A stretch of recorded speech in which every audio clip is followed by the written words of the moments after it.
Good evening, YouTube. Hope everyone's having a wonderful Monday.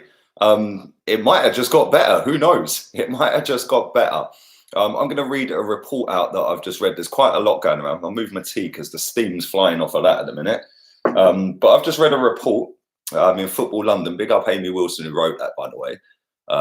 Making sure that I don't get in trouble for reading it without quoting them. But they're talking about the Nigerian businessman, Aliko Dangote. If I've not pronounced his name right, tell me how to pronounce it. But listen, he's been a long admirer of buying Arsenal Football Club. We've known that. We've seen that over the years. This stretches back over 5 years or so now. He's an Arsenal fan. He's the wealthiest guy in Nigeria, and is worth a reported £8.5 billion, which is quite a bit of money. Let's not lie. I'm going to go through the whole report in a minute. Big up everybody in the chat. Wow, 230 people inside a minute. That's pretty relentless. So obviously good news spreads. So let's get into it. Let's read what Amy Wilson wrote in the Football London article today. He's a billionaire, obviously, as we know. He's had a 5-year love affair, basically, with Arsenal. He's the richest, Africa's richest man, not just Nigeria. He's Africa's richest man, worth 8.5 billion, as I've said. Now, he said previously that he was going to launch a takeover in 2020, which is obviously this year. He's nudged that back to 2021. Now, she goes on to say, quoting stuff that I'm going to go through every single thing. Going back to 2015, he said he was interested in taking over the 15.9% purchase that Stan Kroenke purchased in 2011. There was a couple of us who were rushing to buy it, and we thought that the prices... we thought with the prices, then the people who were interested in selling would go for the kill, he said. We backtracked because they were very busy doing other things. When we get the refinery, and he makes his money off of oil and other stuff at the moment. I'll continue on to that in a minute. He said, obviously, once we get the refinery on track, I'll have enough time to get the resources to pay. This, like I said, this goes back to 2015. The club need more direction. This is what he was quoting saying back then. And they need to develop players and sell them for profit. 2016, he spoke again about Arsenal. He'd like to turn the fortunes around of the club. It's not just buying Arsenal. It's continuing the business as usual. It's about buying Arsenal and turning it around. I've run a very successful business. I've run a very successful team. Right now, we are facing over £20 billion worth of projects, which is to do with his oil refineries and stuff like that. He said, I can't concentrate on both. There is no doubt that one day I will buy Arsenal. It's not a problem of money. The issue is we have more challenging headwinds, etc., etc. 2017, it then goes on again. If they get the right offer, I'm sure they'd walk away, he said. Someone who will give them an offer, a big offer, will make them consider walking away. And when we finish the refinery, that is the position that I will then be in. He spoke about his support for Arsenal back then as well. I don't change clubs. Even when Arsenal isn't doing well, I stick by them. It's a great team, well run, but it could be run better. Yeah, no shit, Sherlock. So I will be there. I will wait. Even if things change, I will make a difference going forward. 2018, he then went on with, we will go after Arsenal from 2020. Even if somebody buys it before then, we will still go after it. He then said, I'm very attached to Arsenal, but if it won't sell, I might have to change. This was 2 years ago, obviously. By the time we finish the oil refinery, we will be 22.8 billion in terms of company revenues. Wow, that's some serious wedge. Then 2020, which is today, this statement has come out.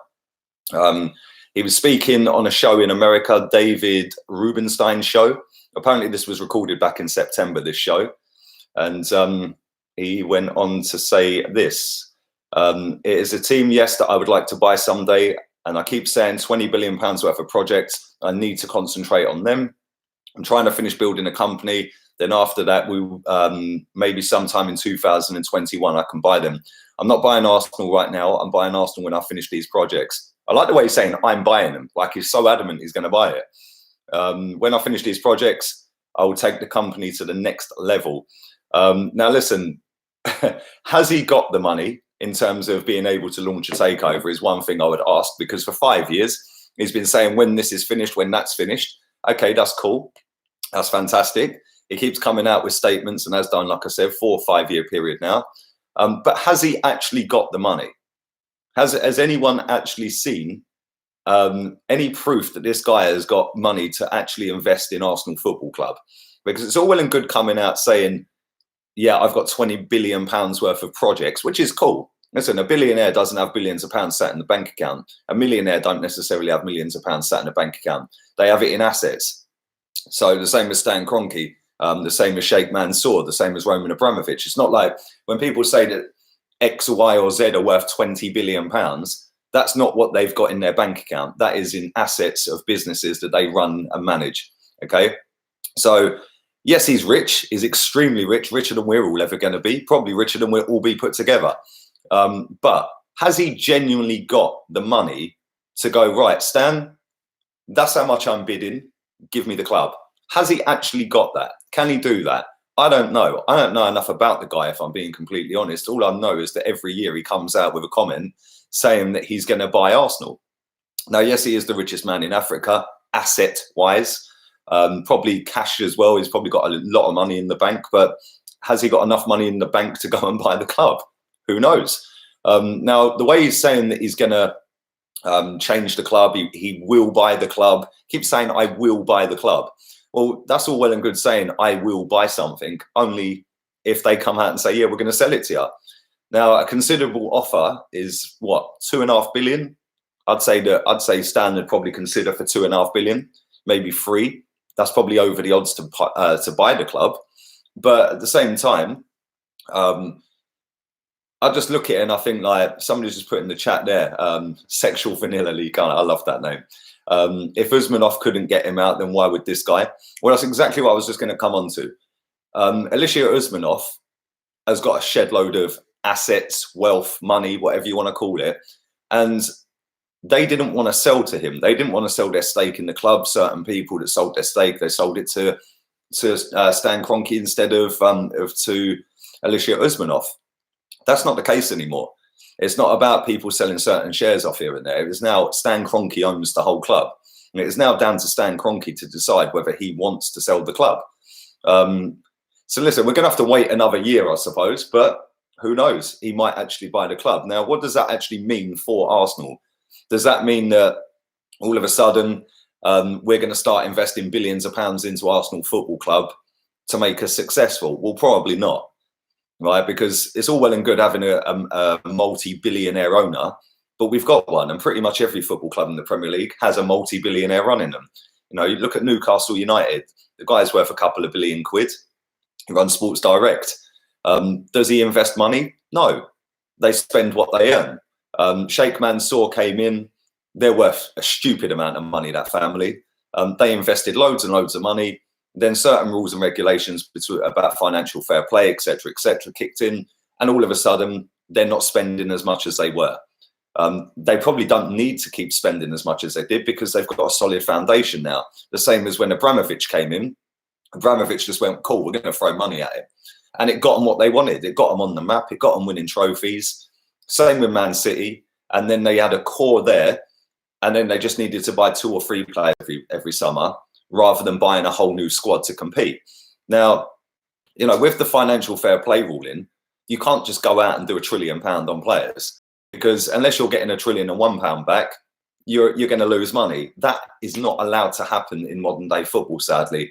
And when I say modern day football, that's since after the Sheikh Mansour's turned up, since Abramovich has turned up. If you look at Chelsea, for example, Chelsea's net spend, not their gross, their net spend in 5 seasons, last 5 years, is £125 million. They can go out this summer if they want to and do 250 million quid quite comfortably, because they've only spent 125 million on paper as net in the last 5 years. So they're well within their financial fair play. So they can go out. Yes, they've had a transfer ban for the last 2 windows. They're off of that now. They made £150 million, Chelsea, in the summer. They didn't spend any money. They'd already done a deal for Pulisic. They'd already done a deal for Kovacic.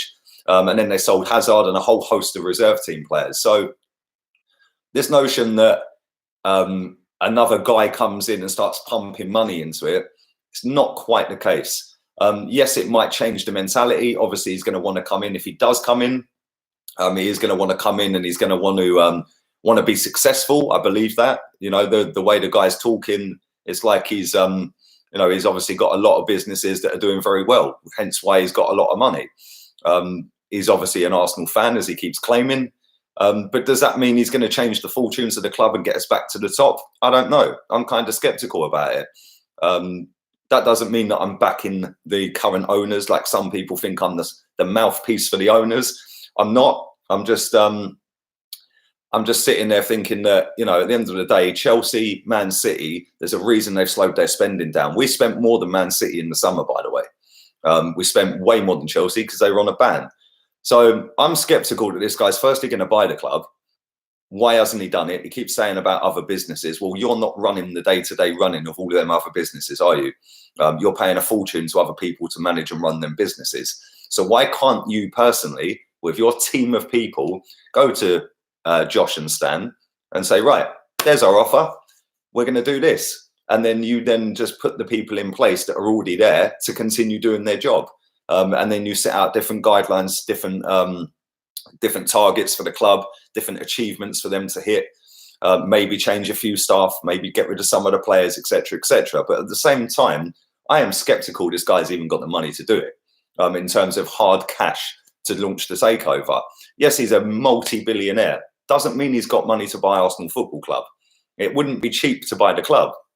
Regardless of where we are currently in the table, we're still a massive, massive draw. We'd take £500 million in revenue every season. So how much is the club worth? What, 2 billion maybe? 1.6, 1.8? So what, if he comes in with 2.5 billion, what, are Josh and Stan going to go, yeah, cool, we'll sell it? I'm not convinced. I'm genuinely not convinced, because although we're not great on the pitch, we're still a massive business in terms of what we can get in terms of revenue streams. Sky Sports, BT Sport, they'll still keep paying us money. The Premier League, you've got Champions League if we ever get back into that. That's looking unlikely this season for sure. Europa League's even looking unlikely, but there's money for Europa League. Then you've got all the other sponsors like Visit Rwanda and things like that. And it's like, I just wonder whether this guy is genuine. Why hasn't he done it in 5 seasons? He keeps speaking 5 years straight, I will buy the club, I will buy the club. Well, great, you've got other things going on, mate. Everyone's got other things going on. If you really wanted to buy the club, surely you would have bought it in the last 5 years and wouldn't be waiting another year. Listen, if he comes in and buys the club and turns our fortunes around, fantastic. But I'm very skeptical about this. But big up 730 people watching this live. Do drive the likes up. I'm going to sip my tea and I'm going to go through some of your comments. Most searched football club other than Real Madrid. Well, Arsenal were. Arsenal were the most searched after Madrid. Wow, that's mad. Can't be any worse than the Cronkies. No, I agree with that, actually, mate. Adil, I totally agree with that. Listen, we want somebody, or Arsenal fans as a collective, want somebody who wants to turn up to matches and have an invested interest in it, in terms of actually being seen at games, coming out and having a chat with the fans. Maybe not so much like coming out and standing outside the ground talking to fans, but putting some sort of stuff out there in the media, addressing certain issues at the club. Would this guy do any worse? Probably not. Would he do any better? I don't know. I genuinely can't answer that. It's all a lot of hot air and a lot of talk. Why hasn't he bought it? What's taking so long? If you want to buy the club, you go and buy it. And when you've got that level of wealth, money isn't an option, really. It's not really a thing, is it? You've got so much money in terms of assets. You could extract money out of that by mortgaging that and putting it in that. So he probably can get the money. So why hasn't he done it? I don't know.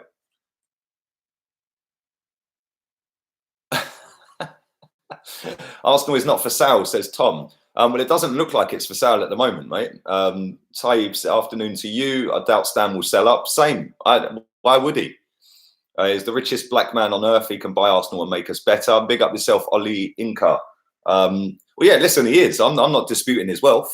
I'm disputing why he's taken 5 years and still not bought it. You know, why hasn't he done that? I know he's got oil refineries that he's trying to build, cement companies and stuff like that. And he's a very, very wealthy and successful businessman. So that asks the question, if you're an Arsenal fan, which he says he is, you've got that much money, which we know he has, why is it taking you 5 years and now yet another year is going past before you're going to launch a takeover?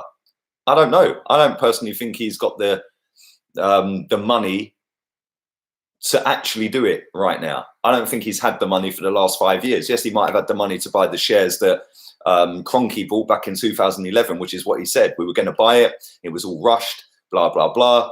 Why didn't you then? Why didn't you? You know, I don't understand, mate, to be honest. If Usmanov couldn't get it done, how could he? Thank you for that, Brent D. The biggest difference between Usmanov and this guy is this guy will be dealing solely with one person, which is Stan Kroenke. Stan Kroenke owns every share at the club, whereas Usmanov didn't. He was dealing with this person, that person. There was different people, Lady Bracewell Smith, people like that were selling shares to the wrong people. So it was a case of Usmanov and Kroenke trying to get shares off of multiple people.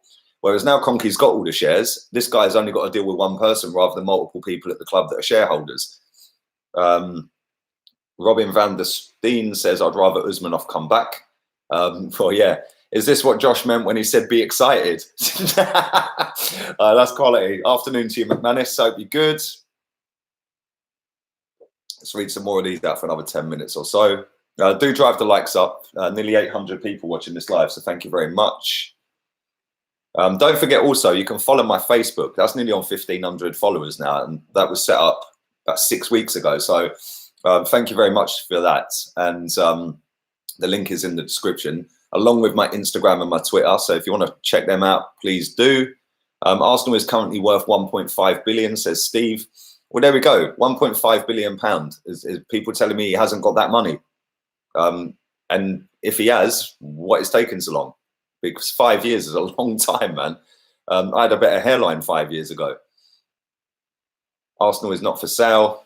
I've read that already. I don't know why I read it again. Scroll down for some more. He's a great fan of Arsenal and loves the club, believe me. Well, he may do. What I want to ask you guys, because listen, I don't know a massive amount about this guy, if I'm being completely honest. All I know is what gets put out there every time he opens his mouth in the media. How many games has he been to in 5 years? Can somebody tell me that? Does anybody know? Because I'd hazard a guess it's probably 0. And it's probably less than the current regime. And don't get me wrong, like I said, the current regime, I would happily wave goodbye today to them. But this guy's been talking for 5 years. Talk is cheap, man. Talk is cheap. Walk the walk. Dangot would have to offer Kroenke at least 5 billion for him to even think about it, much less sell the club. Usmanov offer was 3 billion, got turned down. That's a very good point, that, Jay, and thank you for your donation, mate. Appreciate that. Yeah, I think Usmanov's offer was about 2.5 to 3 billion quid, wasn't it? And that was rejected. So although we're valued at 1.5 to 1.8 billion or whatever it may be, it's going to be a serious amount of money to get the Kroenkes out of this football club. I don't think it's going to happen anytime soon. It definitely ain't going to happen with this guy next year. Like I said, he keeps saying that he's got this refinery that he's getting built and all this and that. And apparently it's going to make like 22 billion pounds as a revenue stream once he's got all of his businesses running properly and the refinery's done. And then he reckons he can then concentrate on buying Arsenal. Listen, when you're a powerful businessman like he is, surely you've got loads of people that are working on that for you, and you just phone up every now and again and see what the status is. Yeah, same with Kroenke. Kroenke don't give a toss about Arsenal. He couldn't care less. He probably didn't even know we played at the weekend. Yeah, but every now and again he'll have a conversation with Raul and Vinay and ask what the crack is. And that'll be it. And that'll be him again for another 3 months before he speaks to him again. So I'm sure this guy is exactly the same. I'm sure Roman Abramovich may be slightly different, although he looks a little bit more hands-on, Abramovich. But I wouldn't hazard a guess that Abramovich is on the phone to the Chelsea hierarchy every day asking how the club's going. But, you know, same with Sheikh Mansour. You know, I don't think that's how it works. I might be wrong. I might be wrong. Don't think he's allowed, says Elliot. In what way, mate? What do you mean? Lee, we need defenders. I reckon we would be much better, says Shane. Yes, just quickly on defender. We have got loaned out today to Nuremberg. Mavropanos, he's gone. He's gone on loan. They're in Bundesliga 2, which is probably about right for him right now in terms of level, because he definitely ain't Premier League level. Hope he does well, though. Listen, hope he stays fit. I hope he gets a lot of game time for them between now and the end of the season. And you never know, he might come back to Arsenal next season and might have stepped up a level. Who knows? Afternoon to Abamon. Hope you're good. Kelechi's been waving his magic wand again, says Optimus Prime. Kelechi will be buzzing if he comes in, mate. Trust me. Maybe Kelechi knows him. Listen, Kelechi's had a selfie with just about everyone. Maybe Kelechi's got a selfie plug. In fact, I'm going to message him. Maybe he's got a little selfie plugged away on his phone somewhere with this guy. Boateng is in on loan, says Sean. I don't want him, mate. Jesus Christ. It's the hope that kills you, says Kai Valia. I hope I got your name right, mate. Walmart family in. Definitely not. No, definitely not. That's still attached to the Cronkies, mate.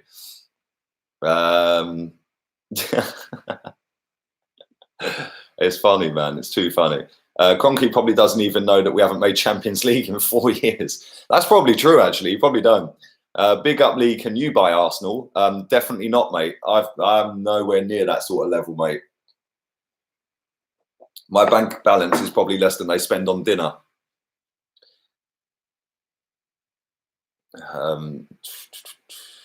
Martin says, no thanks to the Nigerian owner.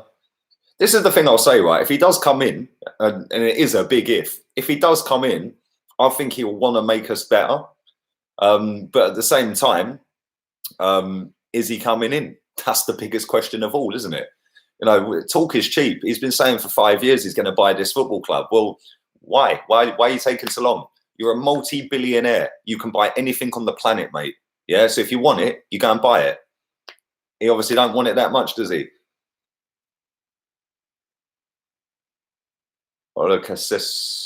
Sessi, I've probably butchered your name, my friend. I can buy Arsenal. Well, please do then, mate. 4 years, no Champions League is not good enough, says Iffy. Afternoon to you. Faisal, afternoon to you. We should get Nigel Pearson. Could you imagine him gripping up Mesut Ozil in the dressing room? Jesus Christ, my man would be in tears, baby. Did you see on ESPN the Premier League table with VAR making the correct decisions? Yes, I did, Bushy Poon. That's a funny name. I did. We would have had 9 points more. I've seen a lot of people saying that Crystal Palace's goal was offside. No, it weren't. Draw a line straight, yeah, instead of putting a fake line on the picture that you're circulating around your Twitter accounts, yeah, and you'll see that the geezer was clearly onside. Yeah, I don't seriously. Arsenal fans are just desperate to clutch at any straw at times. It's embarrassing, man. At the end of the day, we didn't deserve to beat Palace, and we didn't beat them. It's as simple as that. And we were kind of lucky in the end that we actually didn't lose because Socrates cleared one off the line. But yeah, that fake line that I see somebody put on Twitter on the picture to make out they were offside, they ain't offside. But yeah, 9 points better off. But that was ESPN in their opinion. That wasn't an official, oh, you look, yes, the Premier League have looked into it and under the rules of the Premier League and the refereeing and this and that and the laws. That's just ESPN's quote on it. So yeah, listen, I'll take it with a pinch of salt, mate. It's all ifs, buts and maybes.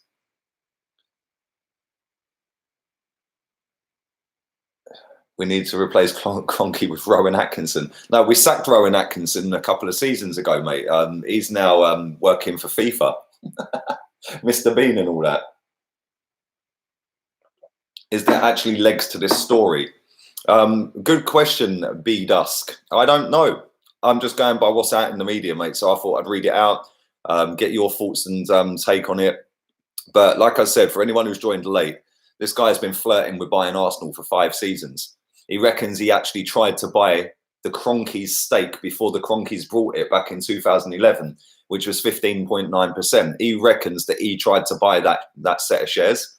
But he reckons because of this oil refinery he's been setting up, it was all rushed and he had to back out, which makes me think he don't really want it.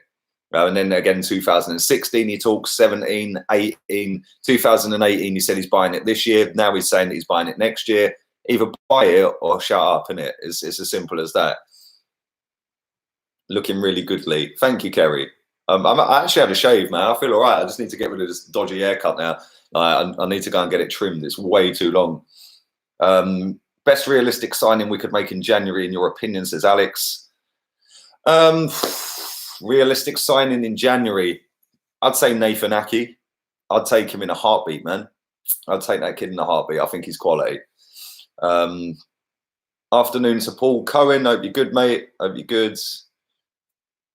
Imagine Klopp managing our invincible team. How good would that have been? Well, listen, defenders were better back then, mate. So whilst Liverpool are doing fantastic and Klopp's doing really well, I'd say our team back then would still give them a run for their money, you know, because they could defend back then. You know, you had proper defenders in the Premier League then. Now they're not proper defenders, are they? Looking pen. cheers, Crow. Well, I'm going to do 4 more minutes and then I'm getting out of here. I'm going to have some dinner and then I'll be back at 9 o'clock. Like I said, for anyone who's joined late, do drive the likes up. Facebook, Insta and Twitter in the description. Go and follow all of them. And Mavropanos has gone on loan to Nuremberg until the end of the season. Bundesliga 2 team, and he's gone on loan until the end of the season as well. So that's probably good for him.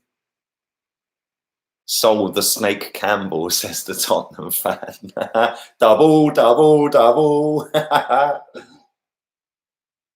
Jake, I'm very well, mate. How are you? I'm good. Emre can. No, Emre definitely can't. I don't want him, bruv. Thank you for your donation, though, buddy. Vegas Gunner, but nah. Emre can't, mate. I think there's a lot better players out there. Same with, who's the other one we're linked with? Rabiot. No, thanks. No, thanks. That geezer only went to Juve for the money, to get the best signing on fee. So, yeah. Is Kerry your wife? No, she's not. She's not even my girlfriend.